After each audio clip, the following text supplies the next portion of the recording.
Hello, Yes But Why listeners. This is your host, Amy Jordan. Welcome to Yes But Why episode 254, my chat with Toronto-based entertainer and improv instructor, Velvet Duke. But first, let's talk about our sponsors. Today's episode is sponsored by Audible. Get your free audiobook download and your 30-day free trial at audibletrial.com/yesbutwhy. Audible is my main way of consuming books these days. So listen up. Go to audibletrial.com/yesbutwhy and download that app. You get a free audiobook immediately, and there's so much included content once you sign up. Our other sponsor for today's episode is podcastcadet.com. My husband Chris and I run the company, podcastcadet.com. Let us help you with your podcast. We can give you a little push, or we can help you with the production of all of your podcast episodes. Contact us now at podcastcadet.com. Use promo code YBY20 to let us know you heard of us through Yes But Why podcast, and you'll get 20% off the first service or workshop you buy. This week on Yes But Why, listen in as I become besties with Velvet Duke. Velvet is a musical improviser, a storyteller, a stand-up, and a host. Velvet is also an improv workshop facilitator based in Toronto. Velvet and I talk about how much we miss performing in front of big crowds. Velvet tells me about his Star Trek fandom improv troupe, The Dandies, and about his deeply personal solo show series, Personal Demon Hunter. We mostly talked about how much we miss connecting with audiences, so listen to it now and tell us what you think. I now present to you Yes But Why episode 254, Velvet Duke on connecting with an audience and doing what you love. Enjoy!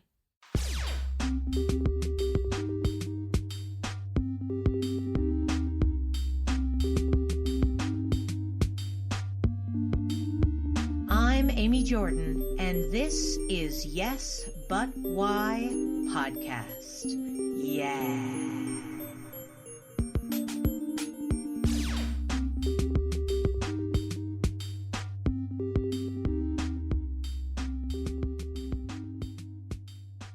My fandom improv troupe, The Dandies, gets to play at fan conventions, or in the before times we got to do it every year.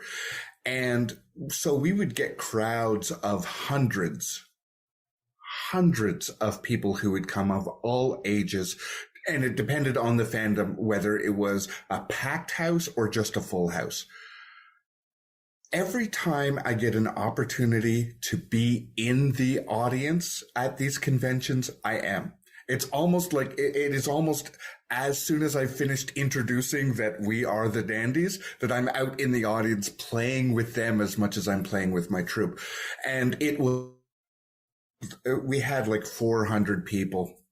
And it was after that show that I went, I mean, I always knew I wanted to do improv because I have been doing it for a while, but this is also the way that I want to do it. I want to do it in the middle of a stadium crowd. I don't mind doing the bar shows that we do, but this is my goal, is to get to the point where there are hundreds, if not thousands of people there, and I get to do all of the things that I get to do, and I give them the permission to do the things that they wouldn't do. None of them are signing up for classes or anything. But in this moment, they get to be a little bit of a star and get a little bit of rosy cheeked and some pride, and their friends and family beside them are just like, we're all in it together. And one of the things I like about that is, as devilish as I may be in some of those moments, I'm also doing it with a smile, and I'm making sure that everybody is taken care of in that, and they're also smiling along, like they're in on the joke of it. It is not at anyone's expense. It is just outrageously silly. So I love having those moments. And I also love those moments where you get to do a turn emotionally or narratively of some sort, and you can feel that gasp before it actually comes out to be a gasp of people go, something has changed, like what? And they're so invested. So those moments, but that one specifically was like, this is what I want to do. I want to be that guy. So I have been working steadily toward that goal. Oh man, the world really threw you for a loop for a person who wants to talk to large crowds. Yes, having to bring myself onto the online existence just to see anybody has humbled me. But I also really like the internet, so I don't feel like suddenly I have to learn a whole new environment. I spent more time convincing other people to do it with me than actually wanting. So I started doing solo stuff, because I was ready, I had the energy, and I still wanted to push boundaries for myself. I wanted to improve my confidence around doing solo material of any kind. So I started doing solo improv, solo musical improv, because I wanted to do a play. And, or I had wanted to do a play. So I'm like, well, I now have this energy. I know what it feels like. I know I can do this. I know that feeling I felt in the convention, I can replicate it. And so doing things online in a solo way it's hard. Like, it is hard. I don't in the void in some ways, but I also have some practice of shouting into the void. So, yeah, it really is. I mean, and fortunately, because the world has opened up and there has been this paradigm shift in the way many people look at where you can do improv. So there are pages or groups that you can go to find a jam tonight, every night of the week.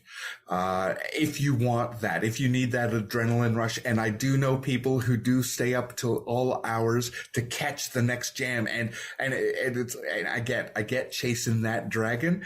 I do enough that I don't need to go that way, but I do enjoy the jams I connect with.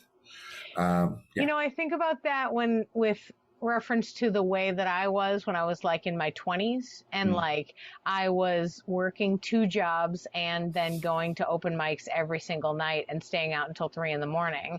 And then I'd get up at 7, go work at the travel agency, leave the travel agency, go work at the Gap, and then leave the Gap and head straight to the open mic. And so like I had that boundless energy at one point. So I like get this idea of these people that are doing it 24 hours a day. Do I have that boundless energy now? No, I do not. So I do 1 or 2 podcast interviews and a little improv during the course of the week. But, oh my God, not 24 hours a day, for the love of God. When I had a day job, there came a point where I was out at an improv or stand-up show or storytelling show, or I was out doing something more nights of the week than I was home. So I needed to find that balance for myself, because I also have a partner and I love them and they like performing with me, but they don't love it they don't have the same bug or passion for it. So I did have to start finding that balance. And initially at the beginning of the pandemic, it was like, I'm going to do 1 or 2 things so I can reconnect. That's what I said to myself as a lie. Ha ha ha. It was, I need this. But to reconnect. And then it also started to expand to, I'm online a lot doing different things. And I feel like I just, water finds its level. I feel like I now get the things I need to from fewer shows, and I connect with people in other ways online so that it doesn't always have to be performative. Because the other side of it being performative is it's shallow. It's, yes, they have your back for that moment. You've created great magic for that moment, and now it's gone. And where's that relationship now? So to have other avenues to connect with people, super important. It only took all my life to figure that out. Yeah, I'm still there. I'm working on it. Trying to find my way to making that rainbow connection for sure. Sure. Yeah. You mentioned you were doing solo work because you were working towards a play. Are you like writing a solo show? Or was it like, are you developing pieces to do a play that other people will perform? So it's a past tense activity. In 2019, I actually toured it around. So in 2017, I'm like, I have this desire to do this, and I didn't get into the fringe festivals. So I'm like, well, I have other things I'm doing, so whatever. And then 2018, I was gifted a stand-up show. I took it over for a friend, and I would get my friends to try stand-up for the first time at my open mic. And because they'd say, oh, I want to do this. I'm like, well, the improv of me says, hey, let's make this happen. So here's your date. There you go. And I got them out of their shell. Amazing. I mean, amazing gift. And I didn't force anybody, but the opportunity was there. The reality was, though, that I hadn't really done a lot of stand-up at that point. Actually, I'd done none at that point, except for hosting that show. So I was like, you know what? If I'm challenging other people, I better face this bear too. So I started doing stand-up. But I also knew, again, that I had this goal of doing a solo production. And I got into the fringe circuit in 2019. I incorporate improv, storytelling, doing music in it, because I wanted to highlight all the things I love to do, and that made it feel safer for me to take on this very vulnerable project. It just crossed a lot of bucket list items for me. The idea of writing something and putting it out in the world, performing it, being the only person on stage. So if I switch things around, if I get lost in any way, it's up to me to recover. And the audience is always on your side, until they're not, but the audience is on your side. So nobody's looking for you to fail, but at the same time, you still have to do the rest of the show. So it really helped me to challenge all of those things, which are just, it's true in everyday life. Like, life imitates art, imitates life.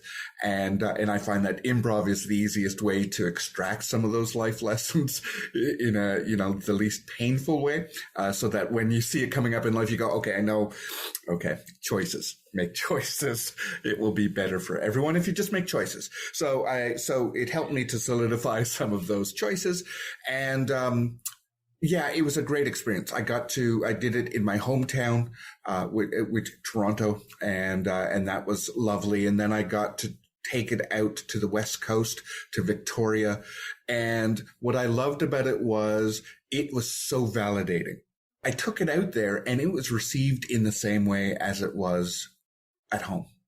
So people who had nothing vested in me in any way also were like, this changed my life.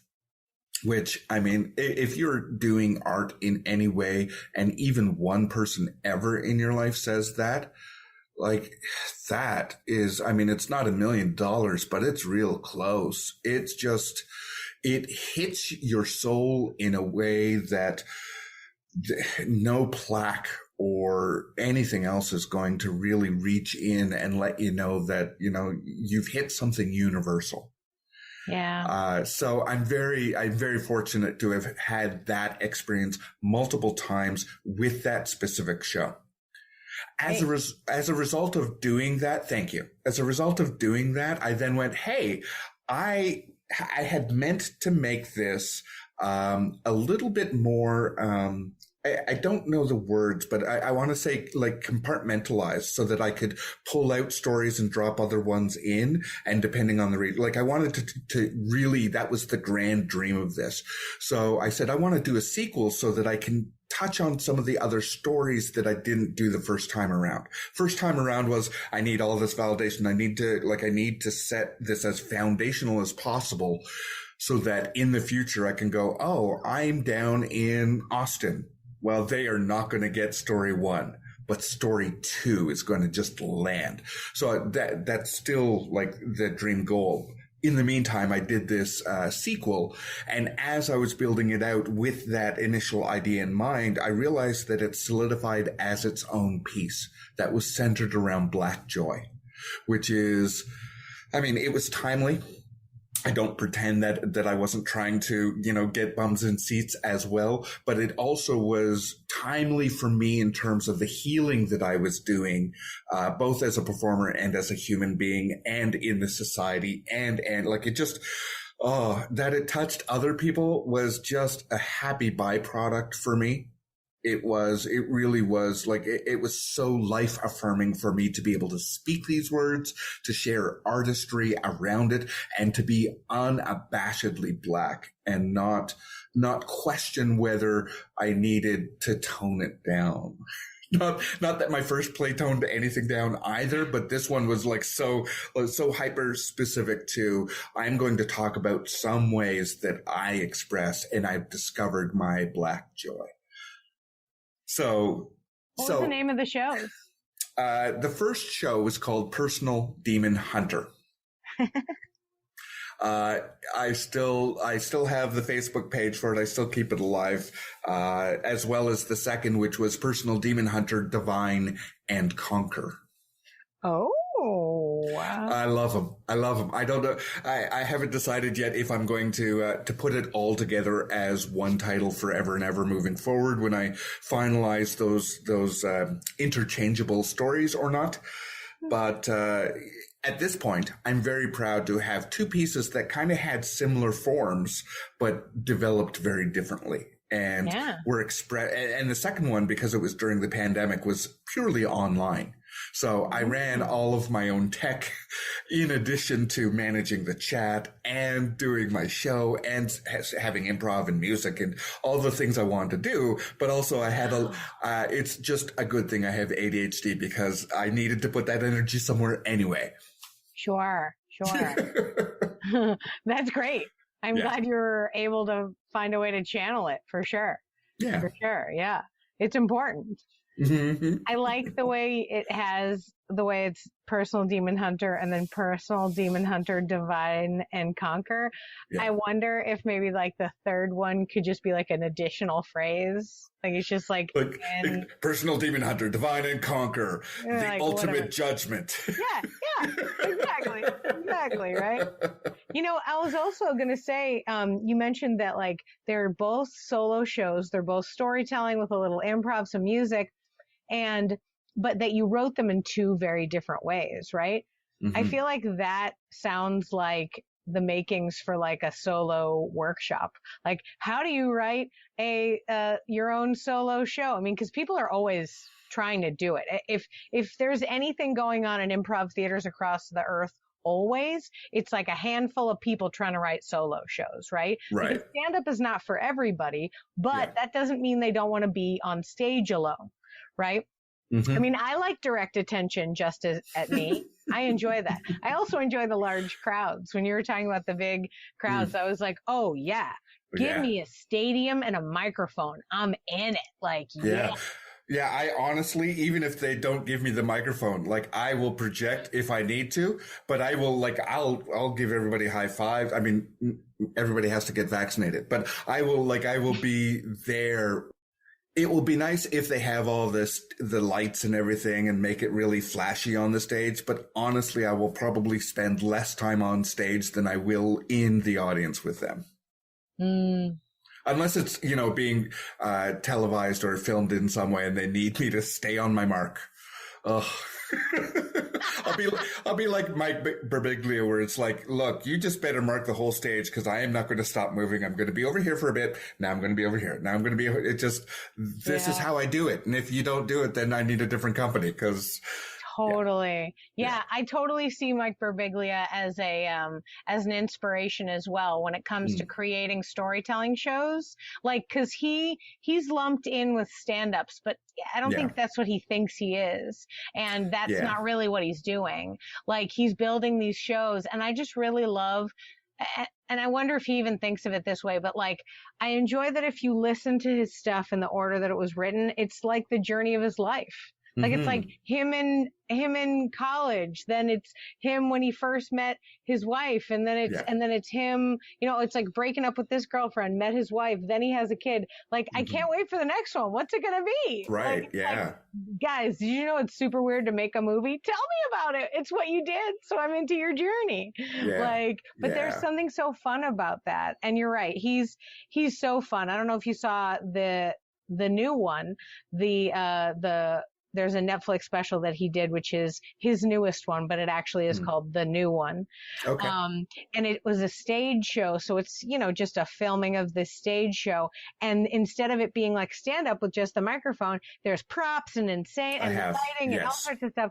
And so I love it. I love that there's stuff on the stage and that things happen. And then he has to deal with that stuff around him. Like, so fun to develop a show in that way. Also, I think like if you do a show where like you wander around the theater, it's not like you need to, you just use a different space, right? Like it doesn't have to be a proscenium stage. Sure, proscenium's for people who like to stand up there in front of the lights. They really enjoy that. But I've done like black box shows, and I mean, I've even seen proscenium shows where like characters and actors run in and out for sure.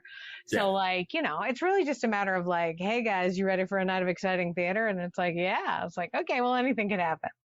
One of the theatrical gigs that I got was an Eric Bogasian play that was all these men. It's all men, and everyone gets a little bit of a.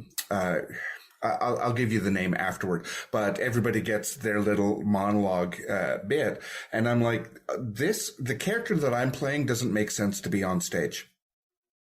So I fought. I mean, I didn't have to fight hard, but I fought to have my character in the middle of the audience.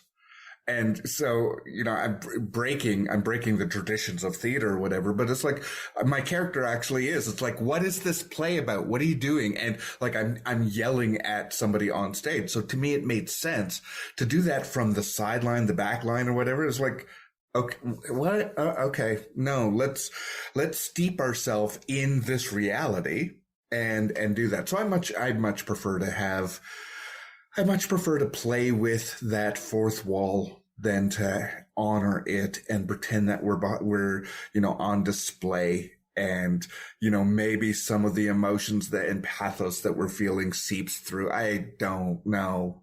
I want to reach the people. Come on, let me see you cry. I'm going to make you cry, or you're going to make me cry. Or you're going to make me laugh. Oh, make me laugh. Oh, I much prefer that kind of engagement. So yes, improv definitely gives me that far more than theater. And I thought, if I'm going to be doing a theatrical production, it better give me that license, because I'm going to do it anyway. So I might as well build it into the reality. The other thing I want to share about it is, as much as I know that's true for me, I also am big on consent. So I started off both productions saying, I'm going to be interacting with you to the amount that you want me to. If I come to you and you say no, you say go away, I'm gone. It's just, so I let people know right from the outset that I am going to be engaging. I will be direct about that, but I also will back off, so that it actually allowed for, by the time that we got to the part where things are heavy and I'm asking them to share something heavy, they felt comfortable enough to do so. And that was the other part of a theatrical production to me. It's like, it's not one to many. I'm not interested in one to many so much as one to one to one to one, and having people beside going, yeah, like that captures me. And so when I'm doing improv, a lot of it's comedy, but not all of it is. And I'm just as jazzed for those moments where we can't stop laughing as I am for those moments where it's like, I want to laugh again for a moment because I'm feeling so many other things, and, letting those be true. Yeah. There is something great about, using the breadth of emotion when it comes to doing improv, and sometimes for the service of comedy and sometimes not. Technically, I love, my theory of comedy is that comedy is contrast. So I really love, doing like some serious things and like getting really serious with people, and then just like slicing it with some absurd, just like right through the middle of it. Like that's, chef's kiss right there. I just love it. It's like so, just exactly what I want, because like My favorite moment in movies ever of crying and laughing at the same time is Steel Magnolias. Spoiler alert, the daughter's dead. They're in the graveyard and the girl's crying. She's so sad. And then the other friend harasses the woman who's crying about her daughter dying and makes fun of her. And then they all start laughing. And I remember watching that for the first time. I'm bawling. I'm so sad. I can't believe this character has died. And then I'm laughing with them in that moment. And that mix of those two emotions in me was definitely one of my like artistic moments where I was all like, I want to do this. Like, how do I learn how to make a person feel these things? Like, yeah. Oh, man. I mean, and there's, I don't even know if I've actually successfully done that, but like I've certainly worked on learning the skills and figuring out how to do that. And like, the more I think about live theater versus improv versus film, which I'm watching this film, right? It was a play, but they're performing it like a film. So there's people there and there's probably do it a few times. Yeah. Think of how many times they did that scene, the crying and the laughing, probably multiple, but it was like, what? They like blew my mind just to do it. I too love the connection with the audience because I think that that's just like the best way that you can connect with other human beings is to physically be in the room with them. And I sure do miss it. I sure do miss it. It's one of my tough things. Tough things. Yeah, I cannot agree more. I'm amazed by how much I have. I've transformed from being an extrovert who needs to be around throngs of people, even if I don't know them, to being somebody now who is so hyper vigilant and cautious about just because there are so many people who aren't when it comes to the situation that's going on. So I find that to be like, oh, I mean, that just shows how malleable you can be as a human, to be able to accept my new reality literally is this Zoom box. That's all I know anymore. And I will have to retrain what it's like to trust being in physical spaces with people I don't know again. Yeah. And I will, but it will take time. And I am looking forward to that anticipation of it, like the first time that I can get together with a group of people I know and like who don't live here and like just catch up, like just be present with each other. I look forward to that. But I'm also not going to risk it until things are a lot safer. Yeah. Yeah, I feel the same way. I'm like, I feel like I used to be such an extrovert, like, and even now, like, there are little things that I still do that I'm like, okay, it's still inside. It's just dormant right now. Cause like I talk to strangers a lot, like a ton in the before times, but now quite a bit because I don't talk to many other people. And then B, God, the biggest thing that I realized I missed was like being a weirdo and making jokes with random people at like the grocery store. Like I didn't realize how much I enjoyed doing that until it was like super weird to do that. Right. I remember like the first time I tried to like say something to somebody next to me in like an aisle and they were just like, you know, like, and I got it. I was like, oh, you're right. Why am I talking to you? I shouldn't, you know, but now there's sort of we're careful, but there's still a bit of a looser, you know, people can laugh a little bit more now. And so like, I can be like, what are you telling me? They add coffee and Coke together? This thing looks disgusting. Am I right? And then they can go, yeah. Or like, what? No, it's totally delicious. And then we can have a conversation for 2 seconds and then never talk to each other again. But we both got that little like spark of like connection with a human being. And then like, every time, like, it's almost like when you quit sugar and then you come back to sugar and you're all like, wow, did you guys know sugar is really intense? Like, it's like I get that rush from talking to one person in the grocery store. Like, I'm like, love that sweater, sweetheart. And she's like, oh, thanks. And then for the rest of the time I'm there, I'm like buzzing. I'm like, whoo, did it. Yes. Oh God, I just spoke to a human. I love it, you know? But I mean, that used to be my job. Like, I used to be the person who was in charge of like getting people to go to this improv theater. And so like I would not only stand in the front of the theater and just sort of welcome people when they came in and like talk to every stranger that walked in, but like I'd go out into the world and just randomly see who I thought would like improv. And I'd walk up to them and be like, hey, what's up, guys? Listen, I totally know this is weird, but I teach improv and I think you guys would have a super fun time. So like me and strangers, always. It's like I love some strangers, right?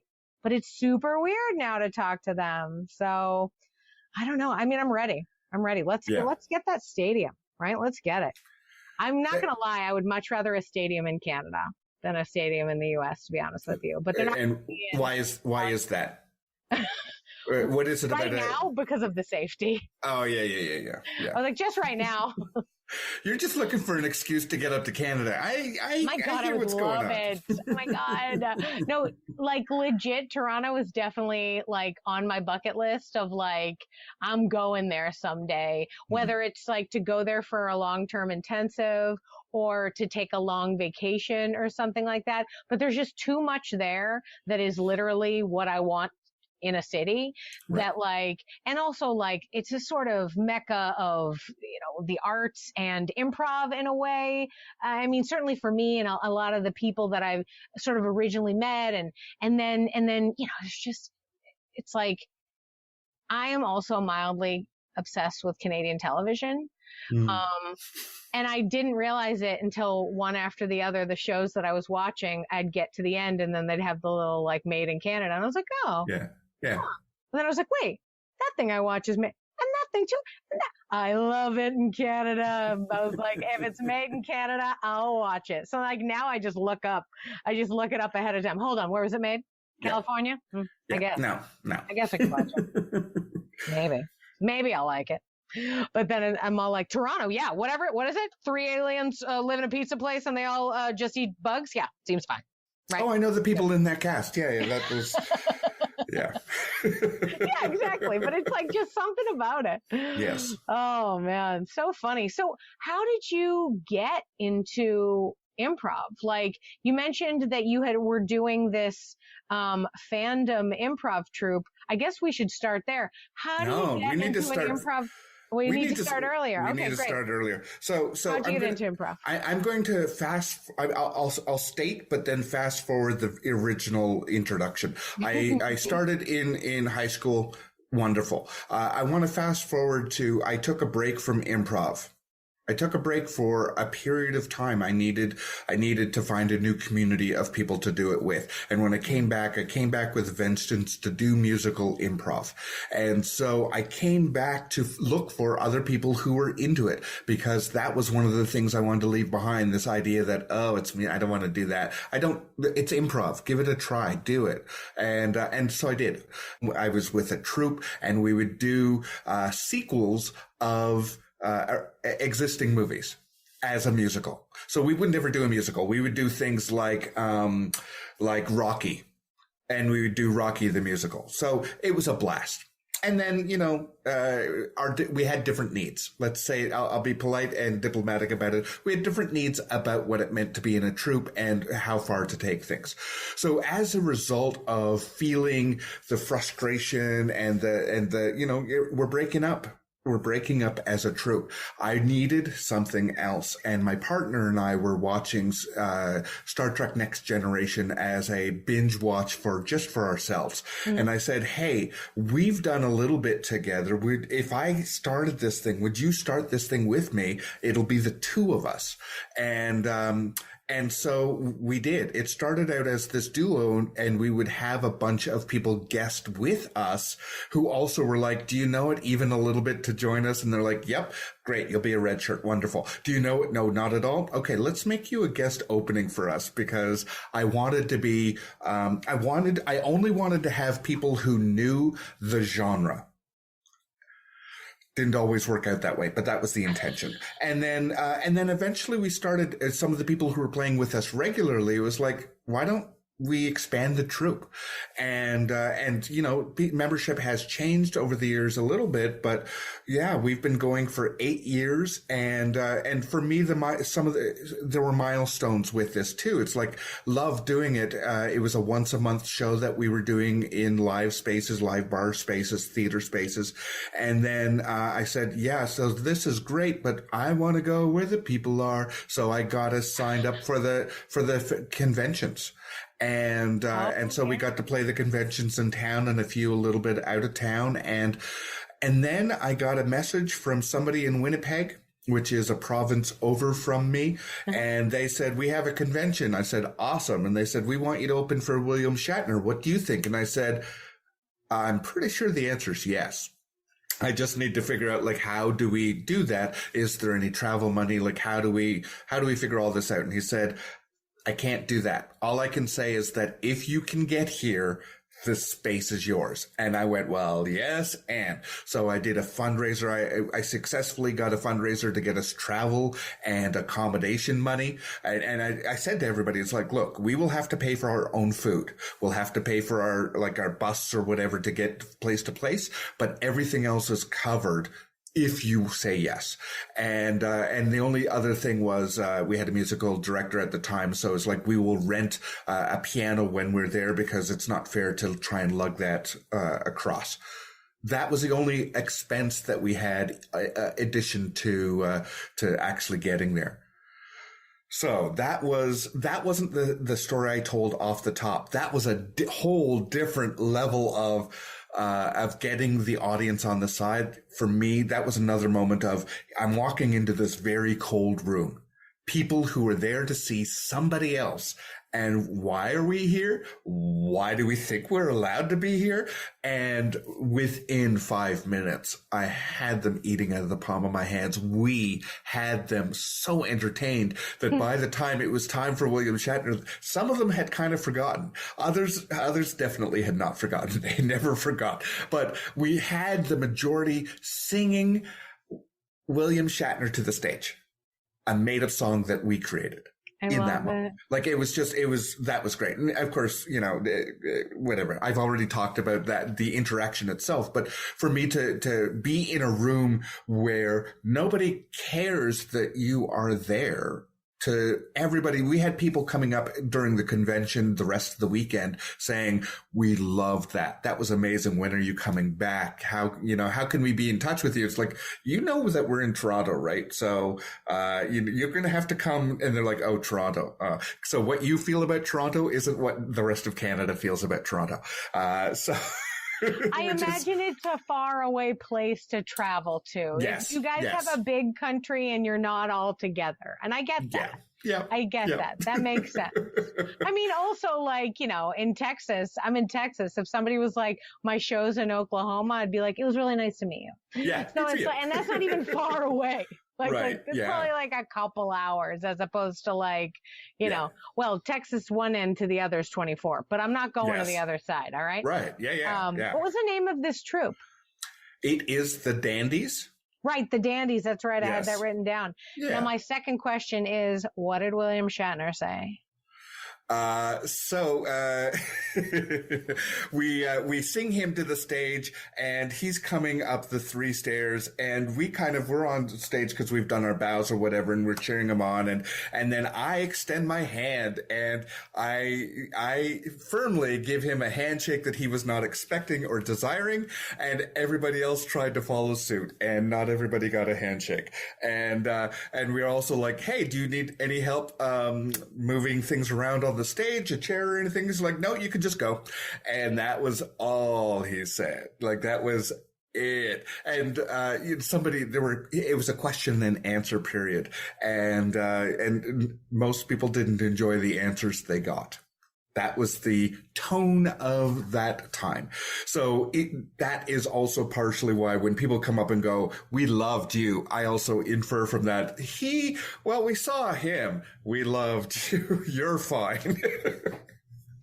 Yeah, that can be hard. That can be hard.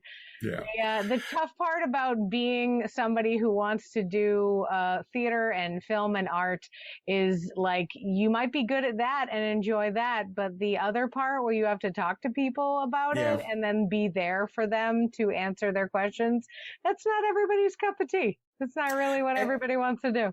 He has been doing it for a long time too. Yes. And I mean, his reputation definitely precedes him regardless.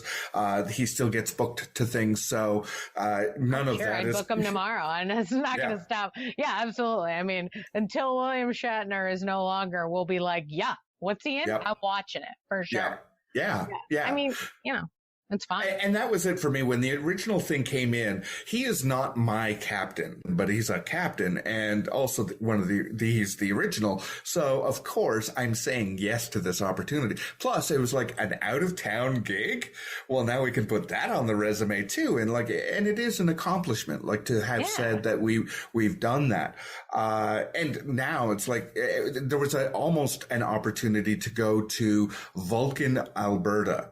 The tourist board was like, hey, you do improv and Vulcan is part of Star Trek. So are you interested? And I'm like, I'm tempted. Yes. And then a series of things happened to make it not happen. But I was like, yeah, that makes sense. We'll go to all of these places around North America that have any tie at all. Yep. We'll do it, because if nothing else, we'll get a selfie of us on the set of, whatever they've created, or like however they celebrate, we will celebrate with them. Yeah, right? Yeah. There's something so fun about connecting with strangers about a show or a TV or like a movie that you love. You meet somebody and they're like totally a stranger, but you're both like obsessed with Star Trek. Or whatever else. And then you guys can be like, what do you think about this thing? What are your thoughts on this? There's always certain. Yeah, it is a great connector that transcends the other communities that you have in your life. And so I'm very thankful to it. I still watch it. I still go back to old episodes that are on Netflix and I'll watch through things, and my partner and I will watch through things, and it's comfort food in so many ways. And when when each of the new franchises come out, whether I love them or not, I'm watching them all the way through. Like I am there. I am, it's not cult status. I don't send tithes into it, but I support it to the level I can, and I enjoy it. I legitimately would much rather live in any of those futures than on Earth. So.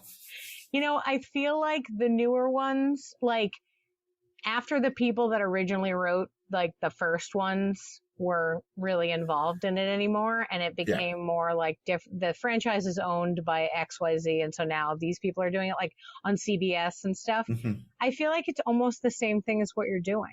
Like it's like they loved it. Whoever is writing it was so in love with it that they were like, and they happened to be in the spot where some CBS executive was like, yeah, you want to be the writer of this new Star Trek series? And they're like, yeah, I will. Or there's people who love it so much that they've been pitching this script for everywhere. I don't know how it got made, but there's definitely the love. Those people, whoever makes it, loves it and really wants to do it. It's not like any other television show, when it's made, maybe they liked making it. Who knows? Right. They got this job. It's happening. Right. But with a show like that, where it's like further stories of a franchise that exists, it's because they're part of that world, like you are. Like they're like excited. They're fans as well as creating it. And so like they're going to honor things and like, and also be great at Comic-Cons. So like you can ask them specific questions and they're like, well, actually, and you're like, you tell me everything. Tell me. Yes. Right? Yeah. We had an opportunity to see it was a reunion of the TNG cast, and then so we saw that one, and then we saw another one, which was the captains. So it was, except for Shatner, but it was or was it? Maybe he was there. Anyway, it doesn't matter. Obviously, he's not my captain, but it was great to see. We've seen a few of these, and it is great to see that behind the scenes aspect of it, the stories that they tell of the, oh yes, we all saw the episode this way, but also in that moment that at 12 minutes and 33 seconds, you can see that Jerry Ryan is trying to stifle a grin because Billingsley is off the side being a joker again, you know, and it's like those kind of things, which you kind of had a sense, but it's nice to have that revealed. The human side of making these passionate, silly, I mean, because honestly, I get it. It is silly and contrived in a lot of ways. Sure. But I'm right in it. The other thing I like about the newer Star Treks is there is a lot more representation happening behind the scenes at every level. It's no longer just one guest black writer. It's right. Lots of black writers, lots of black directors, like representation in every way. But my Black Joy focus is on black representation. So Discovery, especially for me, is like, I get that there are a section of Star Trek fans who, because they are not seen in any way in that production. And I'm okay with that. This is mine. This is where I feel home far more than they would. Wait, are people mad about the, wait, hold on. Okay, so I don't know why I'm surprised. I'm sorry. So hold on, I'm being naive.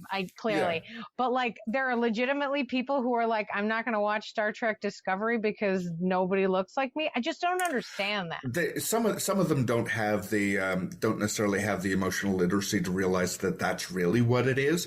But for them, it's like there's also misogyny in addition to racism. There's a lot of there are a lot of people who are still mad that TNG got made because for them it wasn't the original series. Like, they are diehard. The original series is the only series types. Those people still live, and fine. Whatever. Like, I get it. You have yours. I have all of these other franchises, which I find to be superior products. Totally. Even Enterprise, which I don't enjoy, I feel like is better representative. Huh. Not Great. much, but production value it is. But there's. Oh, man. I guess I'm very naive. Everything. Clearly, I've mentioned it. I'm very naive about stuff, and I guess my whole life it was always like we always watched a ton of different things with from all different kinds of groups, and my mom was always trying to show us different kinds of shows and different stuff, and so whenever I see shows, I'm just like, look at how great they are. Look at how fun. Oh, look, this is happening. Oh, great. And I mean, like, I get it because I get a certain thing because I definitely do notice when like women, like for instance, in Discovery, when there's like women who are like in charge, I'm always like, yeah, what's up? Yeah. Get some women. But I guess I mean, that's just my group, right? My ladies. Yeah. So I'm all like checking out my ladies. And I never, oh God, again, so naive. I'm okay. The idea that people would be so dumb is ridiculous. But I guess, the things that I have fandom of, I have certain things where I'm all like, oh no, he's the guy. No, this other guy, why did he even do it? Those kinds of things. So I get that kind of thing. I would equate it just back to improv. There are people who are diehard short form players. That's what they love. That's all they love. There are other people who are diehard Herald fans, and that's, what they live and breathe. And, and long form as well, and mid form and whatever, right? So, and then there are people who go, well, I like this, and I also like this, and I also like this, and it's all good. And I'm not fighting you. Like, it's good that you are more passionate about your specific stream. Wonderful. You have found and embraced that. Great. But I've also embraced all these other things that can also be true. And to me, that's just like a basic level of respect to be able to say, hey, we have differences on this, but we can still meet somewhere in here. Cool. Oh, we can't because I don't subscribe as hard as you do in one way. Well, that's a you thing. And I am going to go back over here with people who are more reasonable. Yeah. Yeah, I guess in my own head, I'm clearly deeply egotistical, or at least like solipsist, because I think I always think that everyone just thinks the way I think, like, you know, and like no one does, you know, so I don't know what I'm thinking about, but it's like, I like feel very attacked right now. This is, you're saying what I say. I speak like this. Oh yeah. No, I mean, I just don't I'm always like, oh, don't you just love everything? Like, for instance, my like weird obsession is that like I will watch television shows and I'll tell you that guy's from this show. Like I know everyone in the cast, even the tiniest people, right? Other things that they've been in, because that's what I'm interested in, right? I'm like interested in actors and creating stuff and like as soon as you brought up Star Trek Discovery, I was like, isn't the lead from Walking Dead? Like, that's the first thing I thought of, just because that's the way I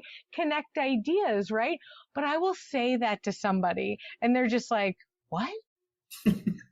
Like, in the middle of the show, I'm all like, oh, that guy right there, that guy's actually the brother of the guy who used to be the lead. And they're like, all right. Like, oh, I'm sorry. I thought that was cool. Yeah. It seems cool. I mean, Amazon Prime does have that option if you pause it to show you who the stars are at a various, like who's on screen at a various moments. So that's very helpful for me because I have the opposite problem. I've seen them. I know that I've seen them somewhere, but I have no idea. Like they exist only in this fictional world until the next time I see them there. So if I see them somewhere else, it's like, oh, I know them. And my partner's like you is very good at going, oh, I've seen them in these 16 other things. Let me, chronologically, I'll tell you what they were in and it's like, okay, great. I don't need that much information most of the time. I just needed to know, is this not this other person I thought it was? That's what I need. I'm also super crazy about people like, random improvisers, right? So we'll all see each other in our photos and different things. We'll watch each other's videos and we'll talk, whatever. And some people I know, you know, I'm talking to you, but I don't always meet everybody, but I still watch videos, whatever. And I'll like watch commercials and I'll be like, that guy's from a troupe in Toronto, or like, hey, that guy goes to UCB. And she's, how do you know that? And I was like, oh, well, I mean, he came to this festival I was at and he was in a group with them. Like, or like, I'll be like, I picked that guy up at the airport once for the festival. And they're like, okay. Come on. All right. Yeah. Okay. What you were talking about, that your ability to go into the crowd and you find your people, which I think is amazing. I'm not quite there yet. I did have to do flyering for my Fringe show, and that was I have to really test this. While I can do it from a performance, I'm out on a street now and I'm not performing. I mean, I can trick myself to say, like, I had to work that up a little bit, and then I got the idea of it. But I am typically the person in my troops or in my community where I'll say hi to people and other people will say, how do you know them? And I'm like, well, I just do. Like, I've come to know a lot of people. And for me, you say solipsist. For me, it's like everybody is my universe. So it's like, well, of course I know them. I mean, I may not remember their name, but I know them because they're me. So I'm going to talk to them. Of course I am. And, and I also saw them in this show or whatever. So I understand a little bit of what you're talking about, being able to go, oh, I see you. No, I know you don't know who I am and I have a mask on, but I see you. You should join me in what I'm doing. Like, I get that energy. And I have had people go, do you have to know so many people? Like, I can't go to certain regions of the city sometimes because I'll see everybody on the sidewalk and stop and like catch up. And then, I'm trying to get somewhere and I can't. If I go through that area, I'm not getting anywhere. So I think that's a shared reality thing. I'm glad to know other people are even more than I am. Thank you. I have something to aspire to. But I find that like having that willingness to speak to a stranger with respect and with like being amiable, it is definitely a skill, but it's also, there's an energy that you just have as a person that makes it like easy. Like it's not as easy as breathing, but sometimes it is. It's like, oh, this is a shared moment. Let's comment on it together and let's Yeah. I mean, there's nothing vested in this relationship, so why not? Okay. Do you think it's like a natural ability that's like part of your personality, or do you think it's something that has been highlighted because you do improv? And I literally ask that because I don't know for myself. Yeah, for me, I definitely have that. It was a survival mechanism as a kid, and it was a way of like ingratiating myself. So I definitely had learned how to do it. But also, I'm adorable and have always been adorable, and that helps. It just helps. Look, people laugh when I say I have pretty privilege, but that's proof to me is that I can walk up to people that other people walk up and they're like, "Hey, get out of here." For me, it's like, "Oh, okay, let's see what this is." So yes, I would say that there's an innate, ability to it, but also, learning social skills and learning how to be empathetic or being empathetic and learning how to read people and learning when it's a good silence and not a good silence and. I think it's so great that you're like, that you sort of acknowledge it's that you're cute, that the audience, like, that people will do that. I feel the same way. Like, I feel exactly the same way. I'm not gorgeous, but I am just cute enough that people feel comfortable looking and talking to me, right? Yeah. I'm a larger lady. I know you can only see my head, but like, I'm a larger lady. That also somehow makes people feel more comfortable with me. Yeah. I don't know why. People will tell me their secrets constantly. Right? Okay, look. Always tell me their secrets. And I just let them because somebody's got to hear it and they need to say it. And so I'll just listen, right? But for many years, I was like, what is this? Please leave me alone. Why are you talking to me? I mean, I'm from Boston, so I don't know if you know anything about Boston, Massachusetts, but we're not a kind people. Like, we're more of an angry, yelling crowd, very good in sporting events, but not so great with friendship. Thank you. I mean? Yeah. Yeah. Right. Yeah. But like last night, they're even yelling, "Go Pats!" You're like, it's Tampa Bay. But, like the idea is they're not a friendly people. So when I grew up, I was not so friendly. I moved to New York City trying to find some friendliness, surprisingly more friendly than Boston, right? So I got a little closer. But then I was like, wait, I'm getting older. I should probably speak to humans and like be cool with it. And then also, as opposed to rejecting what it's like to be me, try to lean into what it is, right? So instead of being like, why are you telling me your life story? Instead, I'm like, tell me everything. I want to hear it. Yeah. Give it to me right now. Because why not, right? Why not make that connection? If that person needs to tell somebody and you, a stranger, is the person that they feel like they need to tell, give it to me. I'll take it. Yeah. Don't you worry. I can be here for you. I am not a therapist. I cannot help you in any way, but I can listen. I'm available, Which is helping. Sure. So we were talking about if we need to edit things out. I need you to edit this out because you're revealing my superpower. All the time. And sometimes sometimes I have, helped them to communicate it, but most of the time it is, I just need to say, I'm going through, and it's like, okay, here we go.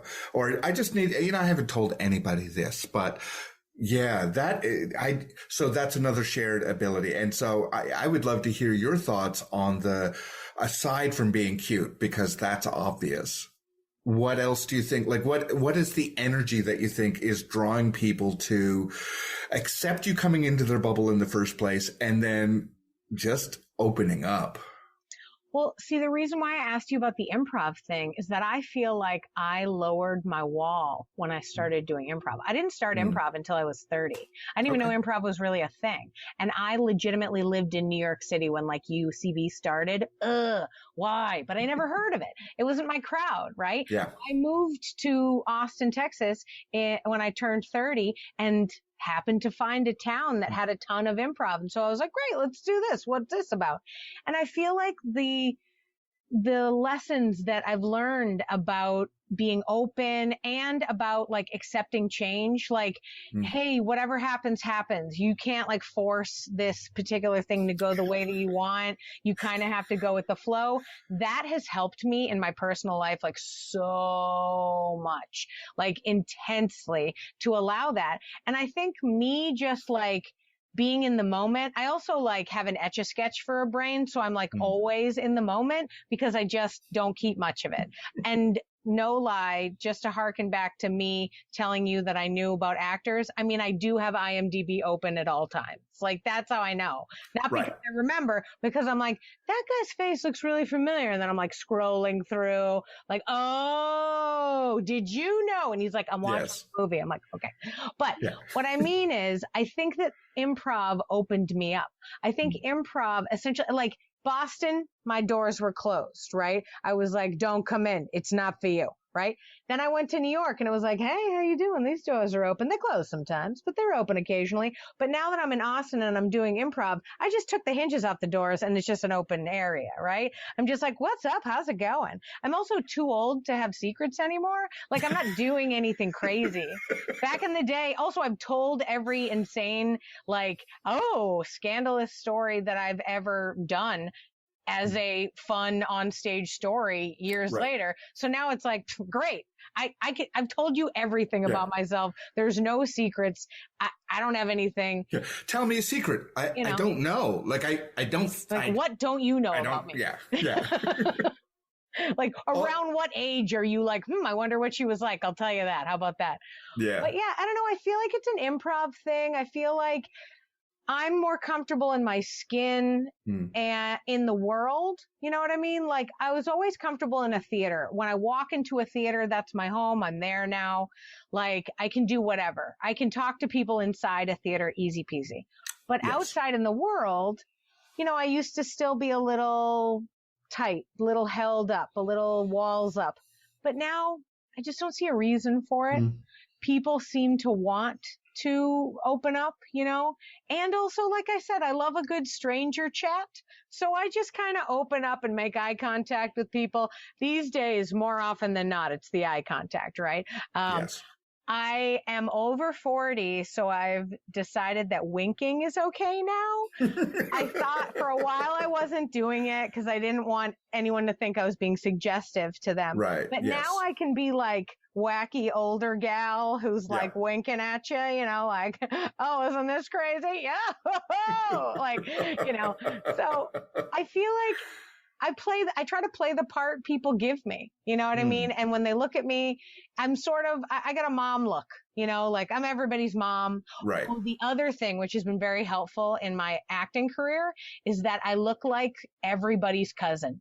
Like, somebody knows somebody who's got this face. Everybody says it to me. They're like, you look a lot like my Aunt Donna or whatever. So every audition, they'll go, have we met before? And the two people that I have met before, I'll go, yes. But when I haven't, I'm like, nah, I just have that face. Or my favorite is I go, you dreamt about me last night when you were thinking about casting this role. Hey! Right? Wink. Right? Winks are back in. Yes. A wink and a shoulder, Bob. That's right. I'm 42. I'm doing it. When you were talking about various doors or open doors, why I know for me it was an innate talent is because while I was doing improv and loving improv, my doors have been closed through most of my life. And it's only been it's only been with this last relationship that I've in that I've learned to feel true safety. And I've learned that it is safe to be vulnerable and to find the right people to be vulnerable with. And so what you were saying, I have been feeling in the last couple of years and loving it. And so when we do go out into these public spaces, this version of me is what they will see. And I will be comfortable sharing that with more people than I was, or not caring if they don't like it. Because that being a people pleaser was definitely part of my emotional makeup for a long time. Oh, yeah. So now it's still there, but now I also check my boundaries first before I decide, do I give into what they need, and harm myself a little bit, or do I hold on to, or is it completely safe to give them exactly what they need? Yeah. Interesting. I think it's my Boston upbringing again, but I don't care about pleasing people at all. Like, if you're upset, good luck to you. I hope it works out. Like, I even when I went to college, I had to get my play, the final play that I directed, approved. I went in and I was like, I'm going to do this. And they were like, no. And I was like, I'm going to do this. And I fought them until they just gave up. And then I was just like, thank you. I'll be doing what I want. Like, I've just never, I don't know. Yeah. I get the idea of like pleasing people in a keep the peace utilitarian kind of way. Like, oh, this guy, just make him smile and then we can move past this weird situation. But in the interest of like, I want to do this because somebody else wants me to. Nah. I want to do what I want to do. And if I don't know what I want to do, I just hang out until I figure it out. I'm hearing this and I'm dreaming of that freedom. I feel like it's cynicism, so like maybe don't grab onto it too tightly. Because I feel like the reason why is not because I'm like totally confident, but because I'm all like, the rest of the world doesn't have any good ideas. Oh my God. Man, you know what? It's been really, really great chatting with you. One final question I want to ask you is, we've been talking a lot about, finding our way and using our own natural abilities. Like, what advice do you have for, performers or students of theater and improv that maybe, don't feel totally ready, or, it's tough for them to do these kinds of improv things, but they want to? How do you suggest they sort of grow from the experience and try not to let it keep the doors closed, as it were? There are two things that come to mind immediately. One is partially borrowing what you said, and that is lean into who you are. If you love fandom improv, or if you love a fandom, like, lean into doing that kind of performing, and don't worry about who the audience is so much as to do it from a place of passion. When you lean into who you are and you're doing things from a place of passion, it is so much more rewarding than if you're just doing it for a paycheck. I understand doing things for a paycheck as well. But the more that you get known for leaning into who you are and how you do things, the more people are going to gravitate to you for those things. Once they've seen you do that, it is easier for them to imagine you doing the next thing. So people know me now for musical improv because that's how I'm promoting myself online the most. But also I do this fandom stuff, and I get asked to do fandom things as well. And the more things that people know you for that you truly have a passion for, well, more doors open. And the more that you get accepted in that way, the easier it is for you to stay open, and maintain your boundaries about what you will or won't do. So that's the first side of it. The other side is, as much as possible, gravitate toward the people who have the same level of energy for the things that you like to do as you do. There will always be a group dynamic of somebody who's doing a lot more and somebody who's doing a lot less. Like that, just since school projects, I have never seen it truly 100% of all 100 people who are in that troupe are acting at the same capacity at all times. And people have different goals and results that they're looking for, and some are only thinking of the end result and not the process, and some are only thinking about the process, and some don't care, they just want to socialize, right? That's those kind of dynamics always seem to be true, and I've heard others have similar experiences. So the more that you can find the people who have the energy when you have the energy, just do stuff with them, and don't worry so much about this has to be a 20-year plan with this person. Just accept the energy in that moment. capture it, unleash what you can on the world through it. And then if you have energy again, do more stuff with them again. And also acknowledge that just as troop dynamics change, your personal goals and your personal energies are going to change. That's going to be true, and don't shame yourself because suddenly you cycled down, or suddenly the partner aren't able to find those partners in this particular moment. Having that patience, I guess, is now the third thing, and I guess I had to leave it for last because I'm still learning it myself. Have patience for the fact that not everything happens when you want it to, even if you have a personality that makes it happen. I would love to have your personality to be able to just make things happen, because it's time. I have, in my experience, I have found that the better opportunities come when you stop pushing so hard to make them come. Oh, sorry. I was just shot through the heart with that one. That was an arrow directly into me.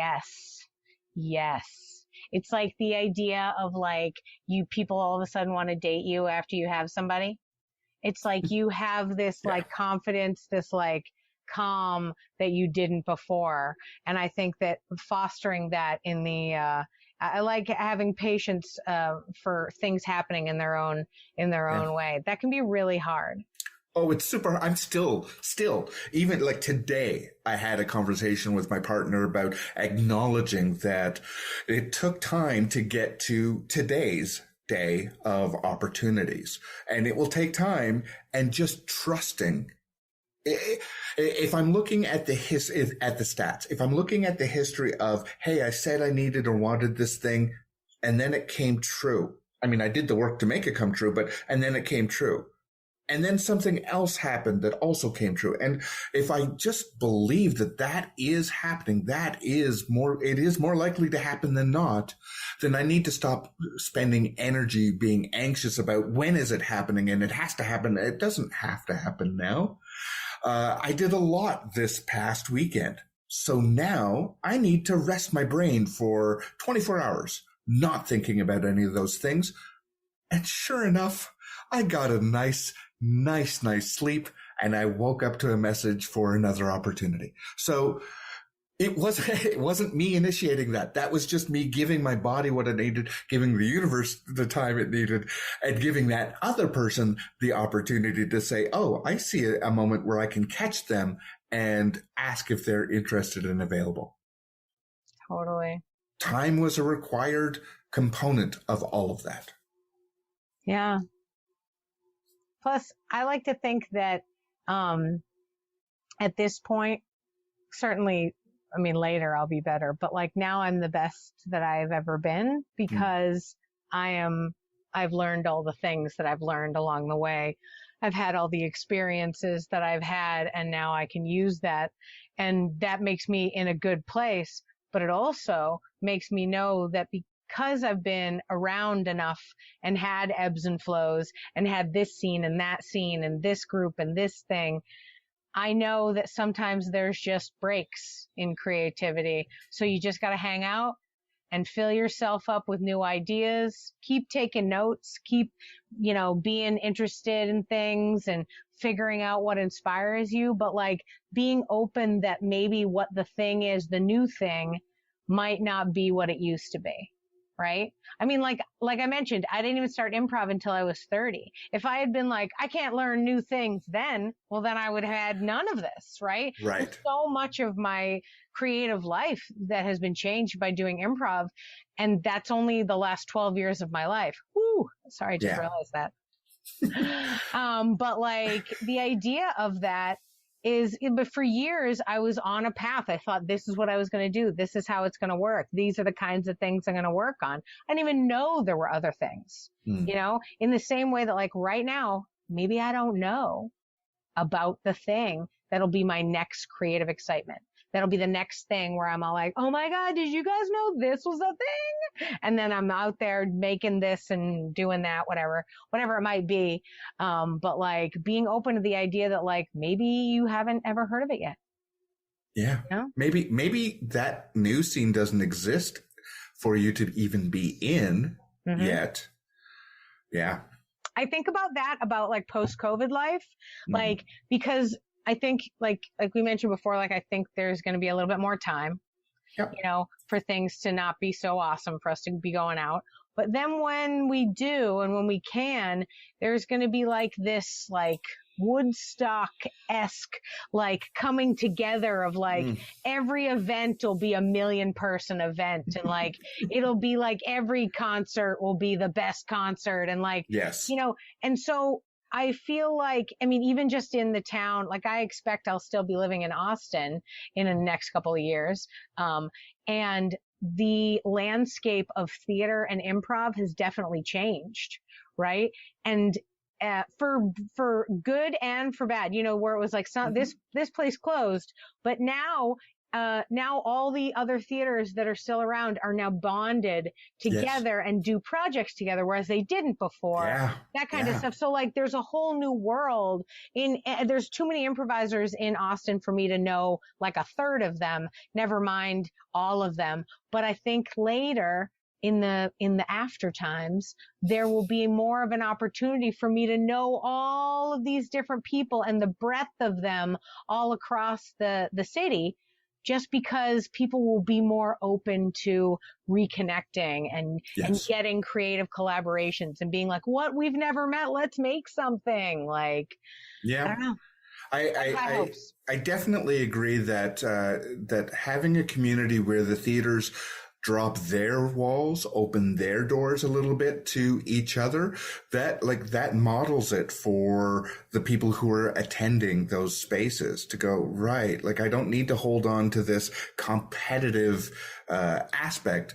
Like, improv at its base is collaborative.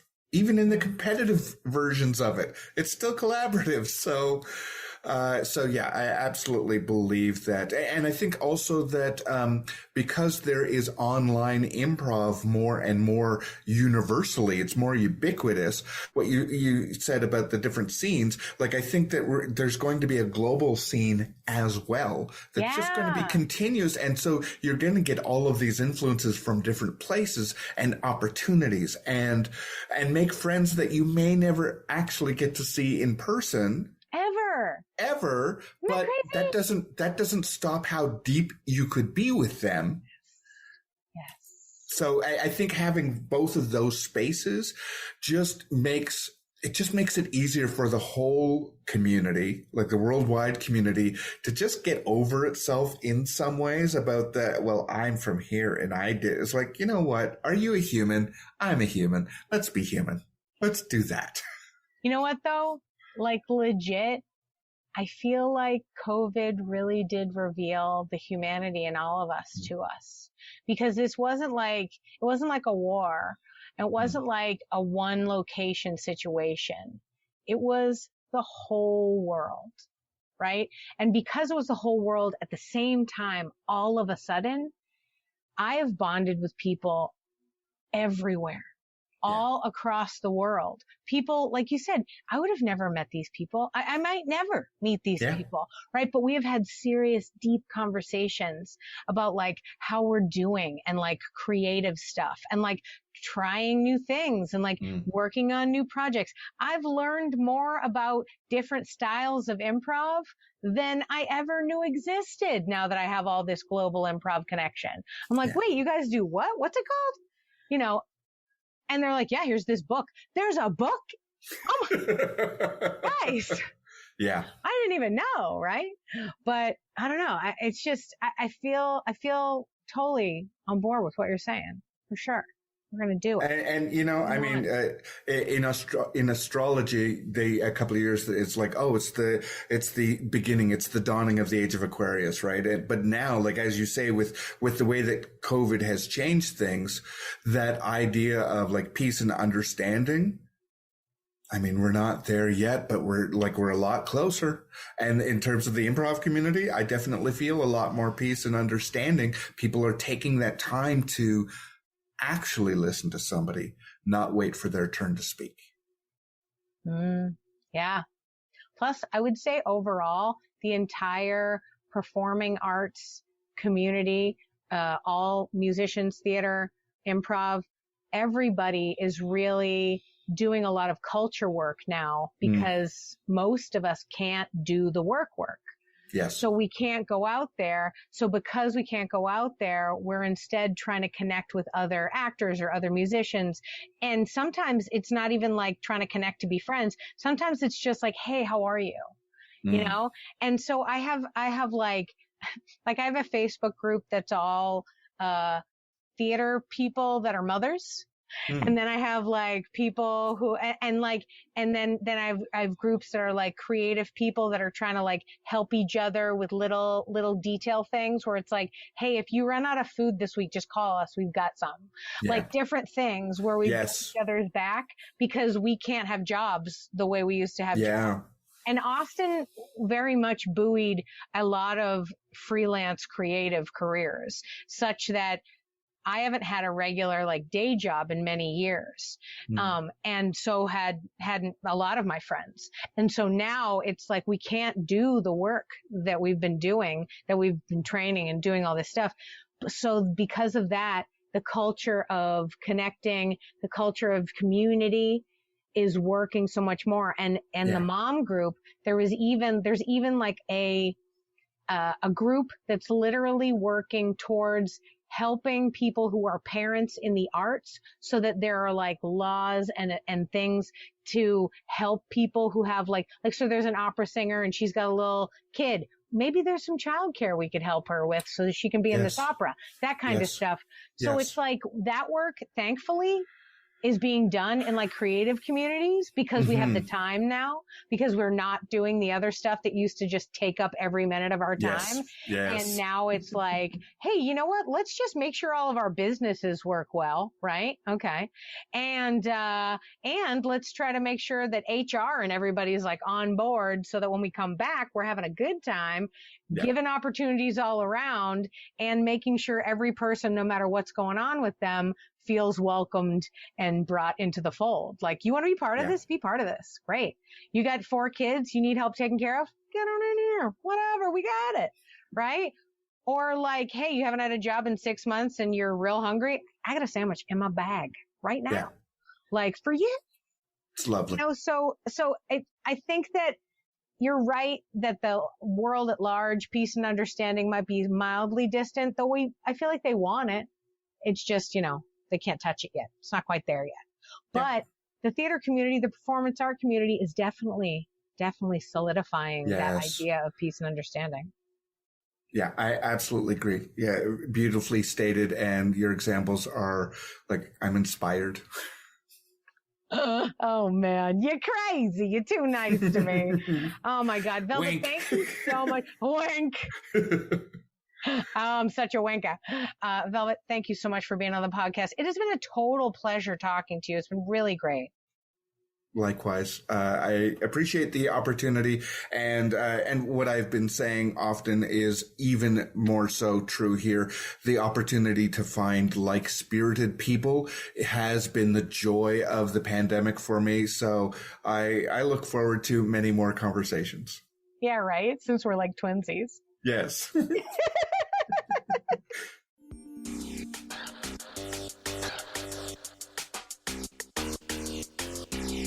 Thanks for listening to Yes But Why Podcast.